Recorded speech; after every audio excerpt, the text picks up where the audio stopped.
আজকে আমি পটলের একটা দুর্দান্ত রেসিপি বানাবো। সেটা হলো পটল পোস্ত। পটল পোস্ত বানানোর জন্য কড়াইয়ে তেল গরম করে পাতে 5 ফোড়ন আর শুকনো লঙ্কা ফোড়ন দেবো।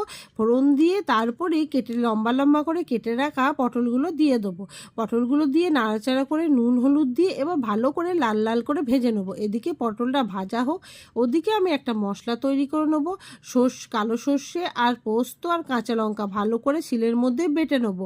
আর মশলাটা বাটা হয়ে গেলে আর এদিকে দেখুন পটলগুলো লাল লাল করে কি সুন্দর ভাজা হয়ে গেছে। ভাজা পটলের উপরে এবার সর্ষে পোস্ত বাটাটা দিয়ে দেবো।